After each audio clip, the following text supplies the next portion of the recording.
así que muchas gracias por dar un salto cualitativo muy importante también a esas formas de relacionarnos, que yo creo que es este encuentro, y que bueno, y que es muy necesario fundamentalmente. Así que eso, y reconocernos también como, bueno, un grupo de compañeras, en su mayoría compañeras y algunos compañeros, que tenemos una determinada posición política y que queremos profundizar la construcción de esa posición política, así que también gracias por eso. Julieta Di Corleto tiene un artículo que se llama Mujeres que matan, que para mí fue revelador y señero en poder trabajar este tema. Es un artículo que, bueno, yo creo que fue el primero que leí de un abordaje jurídico con perspectiva de género. Es un artículo que tiene muchos años y creo que ha sido la base de muchos trabajos que vinieron. Así que, bueno, también reconocer eso, ¿no? Los trabajos que nos inspiraron después y que nos abrieron los caminos para continuar en estas ideas y cosas. Bueno, dicho esto, yo voy a concentrarme en lo que dice acá el título, que es defender a les que se defienden de la violencia sexual concretamente. O sea, voy a salir de la violencia de género, como de estas historias tortuosas de violencia de género, y también de los casos de violencia doméstica, fundamentalmente para hablar concretamente de estos casos. Y también la interpelación de cómo hacer para generar estas defensas en contextos institucionales cis heteropatriarcales, que me pareció también una invitación muy adecuada, así que también es algo que quisiera celebrar, ¿no? Destacar este contexto. Bueno, entonces, recojo este guante y me puse a pensar un poco, ¿qué es un contexto institucional cis heteropatriarcal? ¿Qué podría definirlo? Se ve muy chiquito, pero son muchas cosas, se me ocurrieron muchas más. Solo puse algunas que me parecieron relevantes o que por lo menos me vinieron a la mente de todo un trajín de práctica cotidiana, ¿no? Yo ahora, este año sobre todo, estoy como abogada litigante en la profesión, así que bueno, es una experiencia muy rica y muy particular, y también, bueno, sepan que eso está sesgado a través de esta experiencia concreta. Bien, bueno, una primera cuestión obvia: los agentes, la mayoría de los agentes son cis, son heterosexuales, en lugares jerárquicos solo hay varones cis, blancos, heterosexuales, mayores de edad, ¿no? O sea, como muy mayores, de 50 para arriba. Cuesta encontrar un secretario o una secretaria que tenga menos edad o que no tenga estas características, ¿no? Esto ya lo sabemos, pero esto es algo que lo pongo acá justamente para desnaturalizarlo, ¿no? Para hacer carne esto que implica ir a cada ventanilla y encontrarse siempre con una chica en una posición de jerarquizada a disposición de las decisiones de este tipo de sujetos, ¿no? O sea, una cosa es la sumariante, en definitiva, de la causa, y otra cosa es quienes toman después las decisiones, ¿no? Esto también como un techo de cristal muy claro a todas nosotras, quienes estamos acá hoy sentadas, con honrosas excepciones a todo esto que también están aquí hoy sentadas, así que bueno. Bueno, después, una cosa que parece anecdótica, pero que es parte del maltrato sistemático y de esta sensación que por lo menos yo tengo, que es que siempre estoy fuera de lugar, estoy ocupando un lugar masculino que no me pertenece, siempre estoy pugnando porque no me expulsen. Estudié Derecho, me perfeccioné, hice cursos, hace 20 años que hago esto y sin embargo aún siento que no es mi lugar, que estoy permanentemente forcejeando para ejercer mi profesión. Bueno. El ejemplo más claro para mí es esto de los baños, ¿no? A las víctimas les pasa lo mismo, son como el orden sexuado binario se reproduce en todos los ámbitos y también, o sea, esto que pasa en los baños de tribunales, que son sexuados y los de damas son dos, mientras los caballeros tienen baños en todos los pisos, se reproduce en todos los órdenes de la institucionalidad judicial, ¿no? Esto, bueno, lo dice Preciado también en sus textos cuando analiza los baños y cómo esa dinámica del baño se reproduce en todas las instituciones. Bueno, el Poder Judicial no es ajeno a ello. Bueno, después todas las cosas que están ahí, no quisiera perderme demasiado porque ya lo pueden leer y tenemos poco tiempo. Sí quisiera destacar algunas de las cuestiones que voy a abordar que influyen en el tema de la legítima defensa. Una primera cuestión es la naturalización de este paradigma, la naturalización del cis heteropatriarcado blanco, que que tiene que ver, bueno, que genera esta no aplicación práctica de los instrumentos existentes, aunque estén consolidados, ¿no? Y en ese sentido, claramente, un desfasaje judicial en relación con el avance legislativo en esta materia. En nuestro país, por lo menos, está claro que una institución con mayor calidad democrática, como es el Congreso de la Nación, ha podido avanzar respecto a una institución de muy baja calidad democrática y cada vez menos calidad democrática como el Poder Judicial, en términos de, bueno, ¿no?, de los indicadores que las mismas organismos internacionales definen como de democratización o no, o sea, no es que es mi opinión personal, sino que estamos hablando de estándares. Bueno, como un organismo con mayor calidad democrática, justamente esto que decía Tamar Pitch, logra romper, digamos, estas dinámicas de género de los 70s y los 80s, o por lo menos lo intenta, y hay leyes que así lo expresan y que son muy de avanzada y que proponen esta ruptura de paradigmas, fundamentalmente a partir de la Ley de Identidad de Género y todo lo que sucede o debiera suceder después.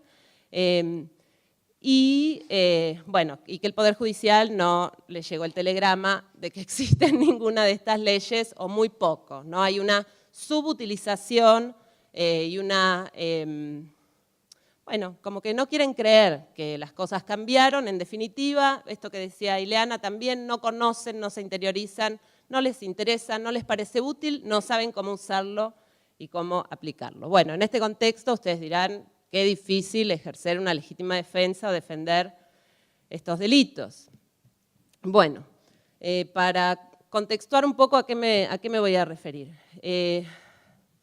Una primera cuestión que es muy útil y que para mí también está muy clara y aparece muy clara su utilidad a partir del Protocolo de Femicidios de Naciones Unidas es esta idea de distinguir entre distintos escenarios, ¿no?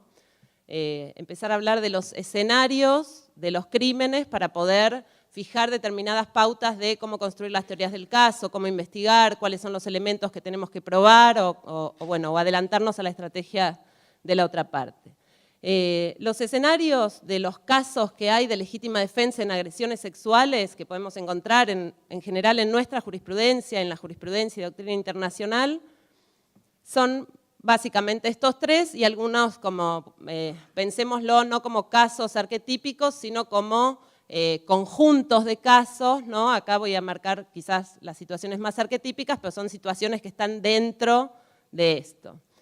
Bueno, primero los casos donde hay un contexto, una historia de violencia, los casos de abuso familiar, de larga data, de años, estos casos que una de las formas que se propone resolverlos es con la limitación de la prescripción, ¿sí? O sea, suspender la prescripción por muchos años como una forma de, bueno, quizás de pacificación alternativa entre la impunidad de estos casos muy graves, ¿sí? Esto es un contexto. El ejemplo, las compañeras de INESIP ayer escribieron un artículo en Cosecha Roja justamente, ayer fue, ¿no? Creo que sí, antes de ayer o ayer, de este caso de Jennifer Ayelén Quisilca, que bueno, que viene de una historia justamente de mucha violencia, es similar, digamos, a los casos más clásicos que se trabajan y que hoy forman parte de la propuesta de incluir en el Código Penal algún inciso, digamos, que contemple la defensa privilegiada para los casos de víctimas de violencia de género sistemática, reiterada en estos casos, ¿no? Bueno. Hay como un estándar consolidado a partir del caso Leiva también respecto de esto, ¿no? Respecto de que cuando las violaciones son sistemáticas, históricas, reiteradas, en general son agresiones sexuales y también otro tipo de agresiones, bueno, en términos generales el estándar es que se admite la legítima defensa en estos casos, ¿sí? Después hay otro tipo de casos que son más borde, que son abusos reiterados. En general no son abusos de desconocidos, sino que hay alguna situación de amistad o de conocimiento entre la víctima y el agresor.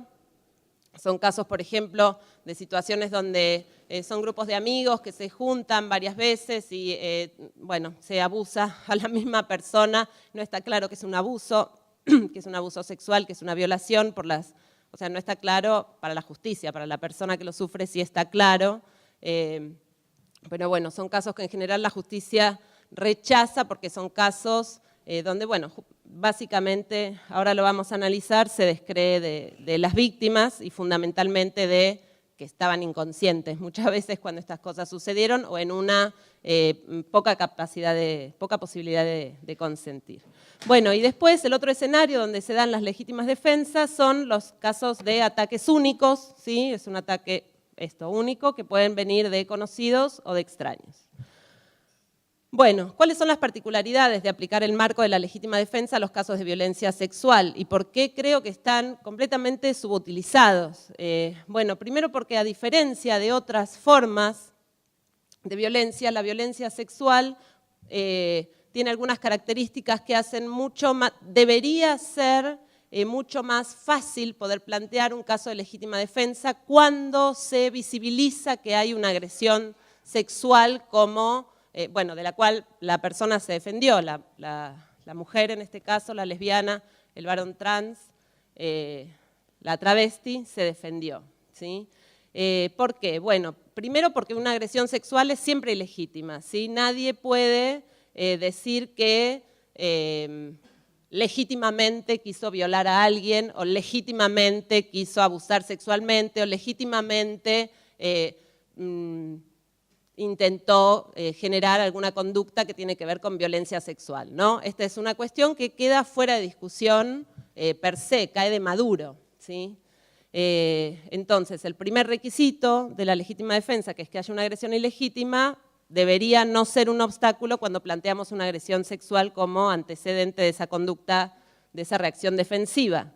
La segunda, respecto de la necesidad racional del medio empleado, bueno, ahí se plantea la cuestión de la opción por un medio, menos lesivo justamente, y ahí también hay otra cuestión que es particular, que es que dejarse violentar sexualmente no es exigible, o sea, no nos pueden exigir que nos dejemos violar o que dejemos que nos sigan agrediendo sexualmente porque es un bien jurídico en juego que es menor que la vida del agresor, ¿sí? Esto no parece una exigencia legal legítima. Y después, la cuestión de la falta de provocación suficiente de quien se defiende, bueno, una agresión sexual nunca puede ser provocada, ¿no? O sea, nadie nos puede decir que, o no debería poder decirnos que porque usamos la pollerita corta provocamos la agresión y entonces nos defendimos de una agresión que en definitiva provocamos, ¿no? Bueno, entonces partimos de un marco donde la violencia sexual, deslegitimada por lo menos en los titulares sociales, debería darnos la pauta de poder, cuando una mujer se defiende, una mujer, una lesbiana, un varón trans, una travesti, se defiende en estos casos, de poder probar que fácilmente se cumplen estos requisitos de la legítima defensa. No debería haber mucho problema. Bueno, yo dije, entre estos estándares que no debería haber mucho problema y todo el contexto cis heteropatriarcal institucional, ¿cuál será nuestro estándar? Pensé, ¿qué puedo encontrar de estándar sobre legítima defensa ante agresiones sexuales en nuestra jurisprudencia? Bueno, y encontré un estándar que de hecho me llamó la atención porque me pareció muy interesante y muy aplicable a muchísimos casos.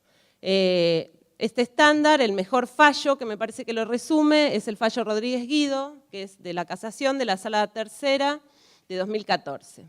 Les cuento más o menos el fallo. Es un caso de un ataque único de una mujer heterosexual, joven, de clase trabajadora, desempleada, conoce un señor que le dice que le va a dar unos datos para que la contraten en un trabajo. Cuando ella va al lugar, a la oficina de este señor, al local de este señor, donde le va a dar esta oportunidad para trabajar, el señor le dice: bueno, pero una mano lava la otra, tenemos que tener relaciones sexuales, ¿no? Lo estoy eufemizando, por supuesto. Entonces, se lo dice tan amablemente que se le tira encima y saca un bisturí, el señor, para atacarla, se pone un preservativo, la ataca y ella, al señor en el ataque, mientras la está lesionando, se le cae el bisturí y ella lo agarra, lo lesiona, le lesiona el escroto y el cuello, entonces logra sacárselo encima,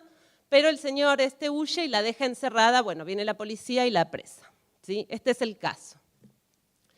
Bien, bueno, estos son los agravios que planteó la querella para llegar a la casación, ¿no? Fundamentalmente, el principal agravio, que es la principal dificultad de prueba, como ustedes imaginarán en estos casos, es acreditar la agresión ilegítima de la cual se tuviera que defender la imputada, porque sabemos que cuando las mujeres decimos que, las lesbianas y los varones trans y las travestis ni hablar, decimos y dicen que somos víctimas de una agresión sexual, nadie nos cree y fundamentalmente en esta credibilidad se cae muchas veces la prueba principal, que es nuestro propio testimonio, nuestra propia voz puesta en juego. Entonces, esa es la dificultad de estos casos.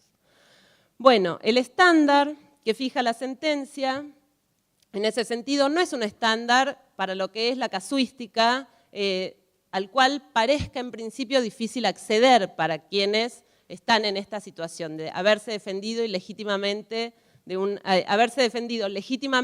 agresión sexual, siempre ilegítima, por supuesto. Bueno, en primer lugar, la cuestión de la indagatoria de la imputada, en la sentencia de casación ella no declara en el juicio, sin embargo, incorporan la declaración anterior que ella dio en la instrucción, donde, bueno, cuenta su versión de los hechos, que es esta que yo les resumí anteriormente. Después hay una particularidad en este caso, que es que la misma fiscal, Diana Goral, pidió la absolución de la imputada por la duda, ¿sí? O sea, llegó al juicio, hizo el juicio y al final del juicio pidió la absolución por las pruebas que se recogieron en el juicio. Después, el querellante tenía lesiones, estas lesiones fueron acreditadas, ella dijo que ella era la autora de esas lesiones, de hecho las describió, o sea, se hizo cargo de la autoría.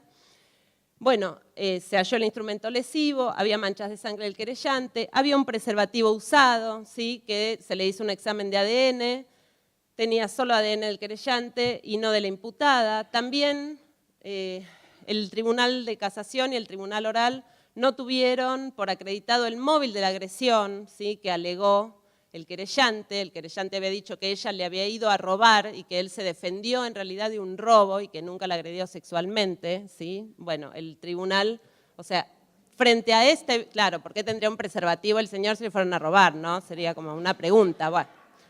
Es lo mismo que se preguntó el tribunal, pero vamos viendo cómo estos casos, o sea, como todo esto que decía Julieta y que venimos hablando, es posible armarlo en un caso, ¿sí? Bien. Bueno, después, otra prueba importante, hubo una médica forense que acreditó que las lesiones que tenía la imputada, en su gran mayoría eran defensivas. Son pruebas bastante comunes, o sea, hasta ahora no tenemos ni un testimonio experto, ni una prueba especial, o sea, es como toda prueba común, práctica judicial, el ABC, no estamos inventando nada, o sea, es un estándar fácil en ese sentido. Bueno, obviamente al acreditarse los elementos sexuales de la agresión se descarta que la haya iniciado la imputada, ¿no? O sea, esto se descarta la provocación. Bien. Bueno, en la versión de descargo, ¿qué fue importante? También, como decía Julieta, la declaración de la imputada, bueno, ¿y qué va a ser importante en todos estos casos, no? Es importante que de algún modo la imputada o el imputado, en el caso de ser un varón trans, de su versión de descargo. Si no puede darla porque no quiere declarar, porque no es una persona que esté en condiciones de declarar, que muchas veces pasa por el tipo de agresiones que han vivido, hay que buscar otra forma de meter esa historia en el proceso penal. Si la voz de la persona no puede estar presente, bueno, hay que hacerlo a través de testigos, a través de otras voces, de testigos, de documentación, todas estas cosas, muchas de las cuales Julieta describía, para probar en qué condiciones está esta persona y cuál es su relato sobre los hechos. Y acá, si no hubiéramos tenido en el caso Guido la declaración de la imputada, teníamos el preservativo, la ausencia de motivo, o sea, una serie de elementos circunstanciales que también permitían, bueno, avanzar en ese sentido. Después, otro punto fundamental es, y que es materia de discusión, es en qué momento, en qué punto del ataque tiene que estar la persona agredida para poder cantar legítima defensa, digamos. Si tiene que haberse dado un inicio de ejecución de la agresión sexual, si tiene que haberse iniciado, por ejemplo, si se considera inicio de ejecución la amenaza o las lesiones, o directamente tiene que haber como una conducta sexual directa de agresión para considerarse inicio de ejecución. Ahí hay una discusión, en general bueno, obviamente son más fáciles los casos donde hay evidencia directa de la agresión y más difíciles los casos donde la víctima actúa cuando el principio de ejecución está más distante al hecho, ¿sí? Y eso es algo, bueno, que son los casos obviamente más difíciles. Y después, bueno, respecto de los bienes, también esta cuestión de cuáles son los bienes jurídicos en peligro y la calidad del peligro, ¿sí? Es importante destacar si además de la integridad sexual estuvo en riesgo la vida de la mujer, si hay superioridad física, numérica, armas, etc. ¿Por qué? Porque se considera, por dos razones. Primero, porque las violaciones seguidas de muerte son bastante altas en términos estadísticos, o sea, de hecho, Naciones Unidas tiene una indicación que es que en todos los casos de muertes violentas de mujeres debe investigarse la violencia sexual, ¿sí? O sea que es un componente de los femicidios la violencia sexual, lo cual acá no debe ser dejado de lado, por una parte. Y por otra parte, porque, bueno, los bienes...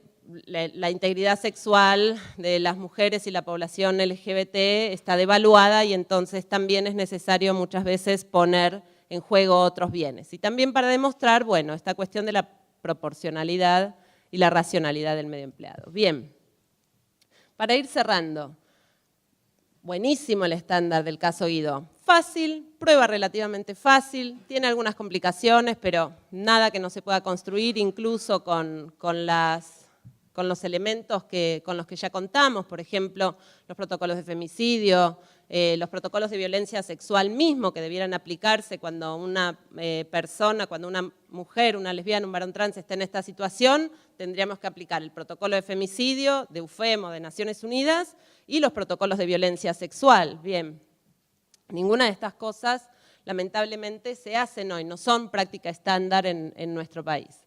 Bueno, entonces, ¿qué pasa con los imputados LGBTI? No les aplican el estándar Guido. Este estándar aplica solo para mujeres heterosexuales. Quienes no son mujeres heterosexuales no son vistos como sujetas y sujetos que tengan derecho a defenderse de manera legítima de agresiones ni sexuales y prácticamente de ningún otro tipo, ¿sí? O sea, acá ya hay una discriminación de movida. Hay un estándar que existe, que es claro, que se aplica solo al sujeto hegemónicamente considerado víctima y no a otras víctimas, ¿sí? Bueno, los casos paradigmáticos son paradigmáticos primero porque son los conocidos, pero también porque definen cuáles son los escenarios más comunes en los cuales la población no cis y no heterosexual somos atacados y atacadas, ¿sí? Y estos escenarios son importantes para comprender después, bueno, en qué condiciones ejercemos quienes no somos heterosexuales y no somos cis la legítima defensa. Bueno, el caso de Joe Lemonge, condenado finalmente por lesiones, si no me equivoco, pero en principio acusado por tentativa de homicidio contra, varones heterosexuales cis que lo amenazaban de manera sostenida y sistemática y lo hostigaban además y amenazaban con violaciones correctivas, entre otras cosas. O sea, era un hostigamiento de carácter sexual, no solo por el contenido de la amenaza, sino además por el motivo, ¿sí? Es un hostigamiento de odio, básicamente. Bueno, Iggy, también lesbiana, masculina, con un intento de violación correctiva del cual se defiende la justicia. Vamos a ver qué sucede, pero estuvo mucho tiempo en prisión preventiva. La versión de legítima defensa recién estaba siendo ingresada por la defensa cuando el caso se hizo público. Bueno, Mariana Gómez, lesbiana, se fumó un pucho en Constitución, besó a su esposa, le cayó la yuta encima, la detuvieron, la golpearon, le pegaron, ella se defendió, ahora está también por ser juzgada por resistencia y atentado y lesiones graves, ¿sí?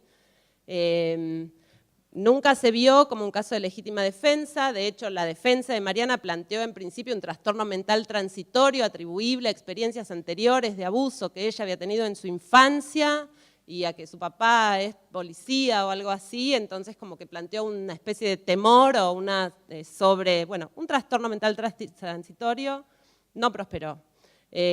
La legítima defensa se insinuó en el caso, hay que ver qué pasa ahora en el juicio. Pero bueno, hay elementos, nosotros planteamos desde Colectivo para la Diversidad, un amicus curiae, interpretando justamente los elementos que había en el caso para entender esto como un caso de legítima defensa frente a un hostigamiento lesbofóbico que también es muy común y también es muy común por parte de las fuerzas de seguridad. O sea, es muy común que cuando las lesbianas ejercemos algún acto, las lesbianas, los gays, las travestis, pero las lesbianas sobre todo, ejercemos algún acto de visibilidad, la policía venga. ¿Sí? Entonces, venga y nos hostigue, nos amenace, etc. O sea, esto de lo cual Mariana se defendió no es poco común. Bueno, y finalmente Emilce Lobo, que es un caso, muchas y muchos de acá la conocen, Emilce. Emilce es travesti, estuvo 17 años presa, acusada de homicidio, estaba a punto de terminar, bueno, la torturaron en la cárcel, la prendieron fuego, le dieron un cumplimiento domiciliario de la condena. Estaba a punto de terminar de cumplir eso y ahora está presa de nuevo, acusada. Fue acusada de tentativa de travesticidio a otra travesti por unas lesiones leves que la otra travesti quería reparar. Ahí, bueno, en la defensa pública hay un largo trabajo que hacer porque nada de esto que decía Julieta, que tiene que hacer la defensa de instrucción, fue hecho en el caso de Emilce, así que hoy está presa de nuevo Emilce Lobo. ¿Cuál fue el hecho por el cual la traigo a colación? Bueno, Emilce está presa porque por allá por los 2000, cuando era una joven, rubia y preciosa travesti, igual a Susana Jiménez, de 19 años de edad, fue levantada ella y 2 amigas más en Constitución por 3 rugbyers que las llevaron a Costanera, las violaron y no les pagaron y Emilce mató a uno. ¿Sí? Es un hecho que fue juzgado hace muchos años, como digo, le dieron una condena alta. Ninguna de estas cuestiones, de nuevo, que Julieta traía a colación, fueron evaluadas en ese caso. Es un caso donde la defensa nunca planteó legítima defensa, un caso donde además Emilce la trataron todo el tiempo como un varón. Yo creo que todos los casos de travestis presas por homicidio antes de la ley de identidad de género merecen como mínimo un recurso de revisión o algo, porque bueno, son personas que han sido juzgadas como varones en un paradigma que claramente las desfavoreció. Bien, para ir cerrando ya. Bueno, ¿cuáles son en concreto algunos de los obstáculos de acceso a la justicia que se plantean en estos casos? Por una parte, los travesticidios, las violaciones correctivas, los crímenes de odio y los hostigamientos contra personas LGTBI están invisibilizados. Están invisibilizados quiere decir que no hay sentencias, no hay procesos, no hay condenas por estos crímenes, ¿sí? No hay ninguna condena por una violación a una lesbiana o a un varón trans, no las hay. Si las hay, no son visibles, son muy escasas. Bien, esta es una de las cuestiones, o sea, es una invisibilización que hace que las operadoras y los operadores no tengan ningún elemento del cual partir. Después, otra cuestión es que cuando las y los imputados son LGTBI, los actores judiciales no aplican el marco de violencia de género, ¿sí? No aplican la 26485, no aplican la CEDAW, no aplican Belém do Pará, no aplican nada.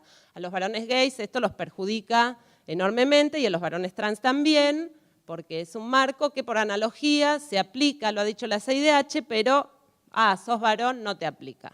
Bueno. Sos lesbiana, tampoco te aplica. Es como todo el tiempo nos quieren asimilar a las mujeres y una vez que pueden hacerlo, no te aplican el marco de violencia de género. Bueno, este es otro problema, ¿sí? O sea, cuando uno aborda los casos ve que no está ahí ese marco que sí está en Guido, por ejemplo. Después, bueno, desconocimiento de los escenarios específicos de ocurrencia de la violencia LGBT odiante, y esto distorsiona la evaluación sobre la procedencia de la legítima defensa y no se lleva ninguna medida de prueba que explique el comportamiento de las imputadas, que explique estos escenarios. Bien, algunas distorsiones que son comunes en estos casos en los requisitos de la legítima defensa. Primero, la visibilidad, las acciones de visibilidad y la no conformidad de género son considerados factores de provocación, ¿sí? Una lesbiana, por ser chonga, está provocando. Una lesbiana besando a otra está provocando, ¿sí? O sea, esta idea de la pollerita corta, que está prohibida para la pollerita corta, subsiste para las acciones de visibilidad y expresión de género LGBT. Después, hay un descrédito en la declaración de les imputadas respecto a ser víctimas de una agresión sexual, ¿sí? En el caso de Iggy es muy claro, no le creen porque no, hay una confusión, ¿sí? Esto para mí se sintetiza en confusión de violencia sexual con deseo sexual. Y es una confusión que muchas víctimas también tienen. ¿Por qué me va a querer violar a mí si soy fea, si soy lesbiana, si soy gorda? ¿Sí?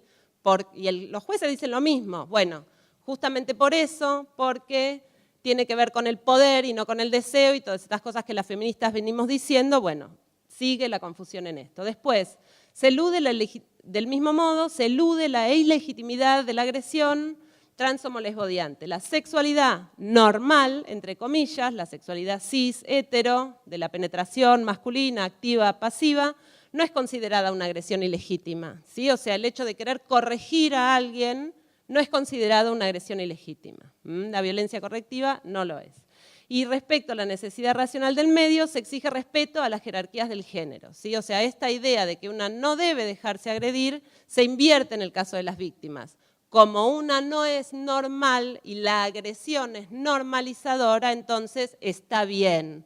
Debo dejar que eso suceda y si agredo a quien me agrede, o sea, si me defiendo de quien me agrede, matándolo, básicamente, o lesionándolo, bueno, esto es castigado severamente, ¿sí? O sea, siempre se considera que la agresión está justificada, porque están tratando de corregir a un monstruo, en definitiva, y es como, bueno, el pueblo que va y quiere matar a Frankenstein, ¿no? Se reproduce esta misma idea. Bueno, finalmente, otra cuestión que trastoca esto, y que lo quiero dejar también, como todo lo anterior, como una pregunta abierta, es que otra cuestión que está implícita y que funciona mucho en nuestro sistema jurídico, si bien no está inscrita en la ley, como en otros países, son estas defensas del pánico gay y trans, donde cuando los agresores, cuando las víctimas son LGBTI, la defensa pública utiliza, así como a veces utiliza el SAP, utiliza diversas versiones, más directas o menos, de este tipo de defensas, que son alegar un trastorno mental transitorio o emoción violenta, o a veces incluso legítima defensa, cuando el autor del homicidio es cisgénero o heterosexual.